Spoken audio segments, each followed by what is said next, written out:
Welcome to the Crazy Drake Podcast Show. Ladies and gentlemen, boys and girls, this is where you get your sports, politics, and life podcast. Today, we're going to talk about the Detroit Lions versus the Cincinnati Bengals and what happened. Detroit won 37-24. The game was a little closer than it should have been. I know that in the first half, Detroit should have had at least 28 points to 3 against the Bengals. Browning threw way too many interceptions in the first half. There's a lot of things that were just it was just weird. I just think that Detroit is kind of relaxed. I think the players are a little bit relaxed. I think everything's okay, but I want things to be better. And I want people to kind of understand, like, the Cincinnati Bengals, when you watch them play, they didn't have a running game. They have a great receiver. They got an injured quarterback, and they got Browning, who is a reserve. And it reminds me of a lot of Detroit Lions back in the day, in 2008, and all this stuff. And the crowd goes boo and just goes bad on them. And they always make that weird late run in the second half. They score 3 touchdowns on Detroit in the second half to make the score more relevant, or make the points more relevant. Or if you're going up favoring the upper for the game's total points or the underdog points or whatever you're doing. But this is what is classic about Detroit, OG Detroit, that is now Cincinnati Bengals. And I think for Detroit, they have it very nice that they have Dan Campbell and they got Calvin Shepard as a defense coordinator, and they got John Moran, and they have this great staff of players like St. Brown and Montgomery and Gibbs and Jared Goff. And Jared Goff seems to be making his own play calls, adjusting the game very well. He reads the defense real well. He goes back to John Morton and Dan Campbell and change things up on the field. So this is kind of what I want to see out of Jared Goff. There was maybe one thing that Jared Goff was in the pocket, but a little bit too long, but he fumbled the ball. Cincinnati Bengals recover it. No big deal. However, I think that the score was a little bit too deceptive. I think that they gave up a 65-yard touchdown to Chase off of Brownie, just kind of wailing the ball out there. And it just looked a missed coverage play that one of our cornerbacks bit the fake and let Chase go for a touchdown. But that's probably the only thing I could talk about. Obviously, we got to talk about Isaac Tesla, his second touchdown of the year towards the end of the game. Again, not much relevance to winning or losing, but to give us a more comfort zone to feel comfortable with what they did. But I think that Detroit really had a good game with Kirby Joseph catching the ball. Intercepting the ball, the fourth, his 20th of his career, in his 4-year career. I think that's an excellent thing. The only thing I would almost kind of be concerned about for Detroit is the fact that Terran Arnold keeps with these penalties. There's a lot of these penalties that I do not like. A lot of holding, a lot of miscalculation, a lot of at a time where it's third down and you just don't need to do that, or it's a second down and long. It's a concern. He hurt his shoulder. He was out for the rest of the game. But that's something that Detroit is starting to feel. We got DJ Reed out. Now we got Terran Arnold. I'm not sure about his status for next week. But now we're getting these injuries, and now we got these guys that coming in and doing their job. But how long can we last with these injuries, these late injuries? I think that there's just so much to look at. If you look at Detroit, if you want to look at Detroit's stats, one of the stats out there is there were 2 for 8 on third downs. That's a very missed opportunity for Detroit, especially over those turnovers that they had in the red zone, or at least in Cincinnati Bengals side of the field. I just think that if you look at the rushing game, I think Cincinnati did a really good job of keeping us down. We only had 118 yards. We had 33 rushing attempts. Yards per down was 3.6. So that's not a lot for Detroit, especially when you got Gibbs and Montgomery. The high note about Montgomery is that his sister was at the game. First time she was able to see him after her injury, after her car accident. She became paralyzed. And it's a homecoming situation for Montgomery. Nice kid. His mom struggled with a couple of jobs here and there.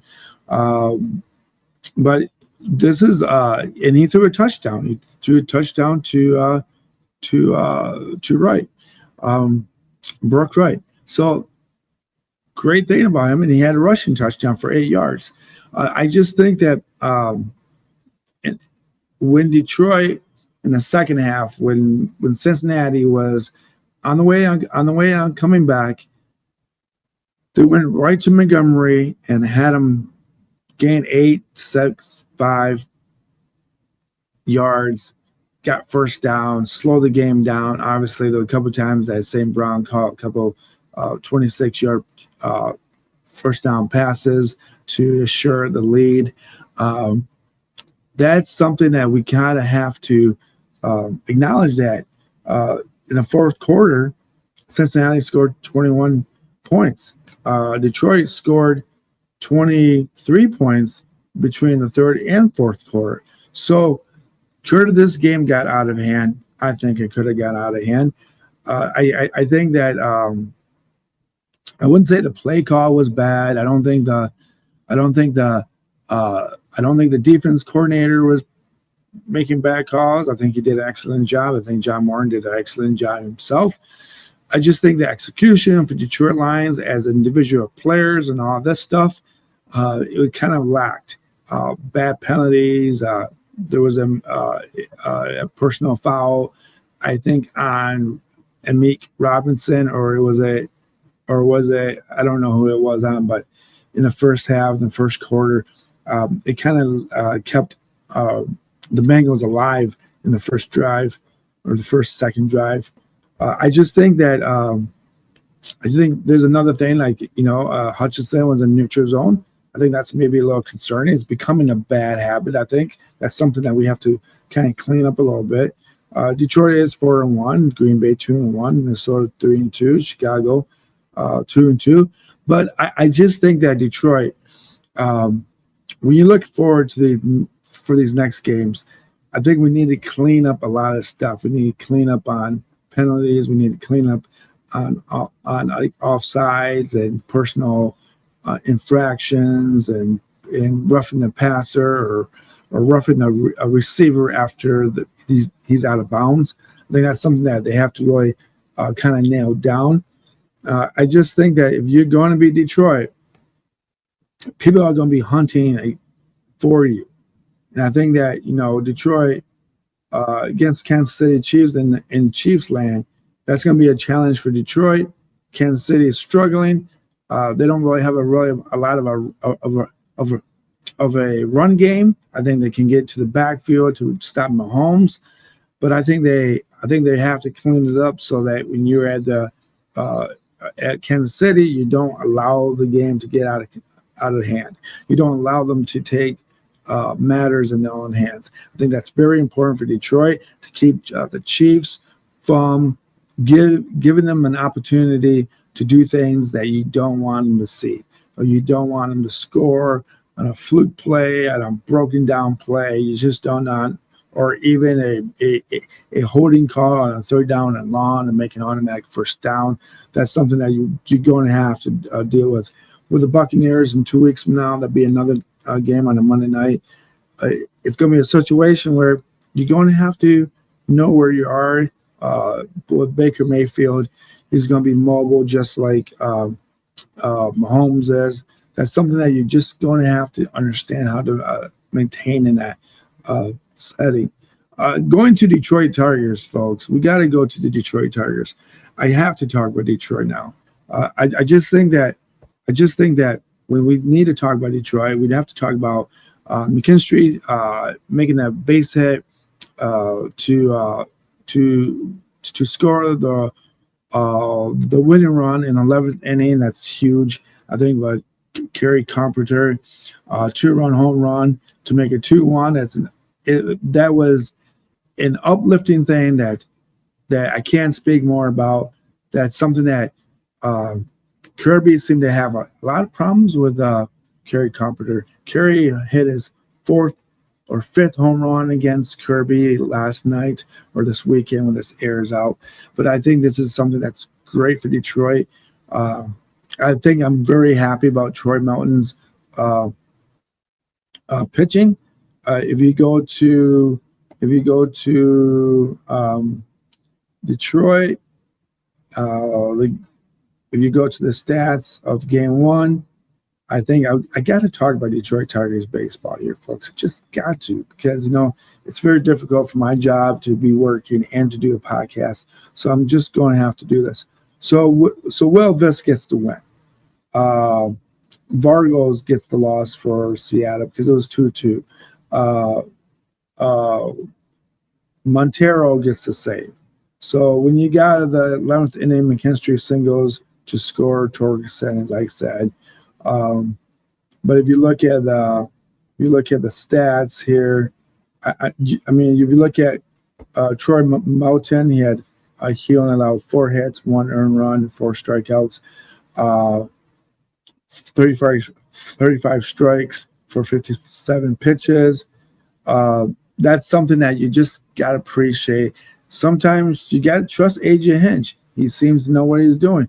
He brought on Herter. He pitched 1 inning. And then I think the only guy that we really had problems with was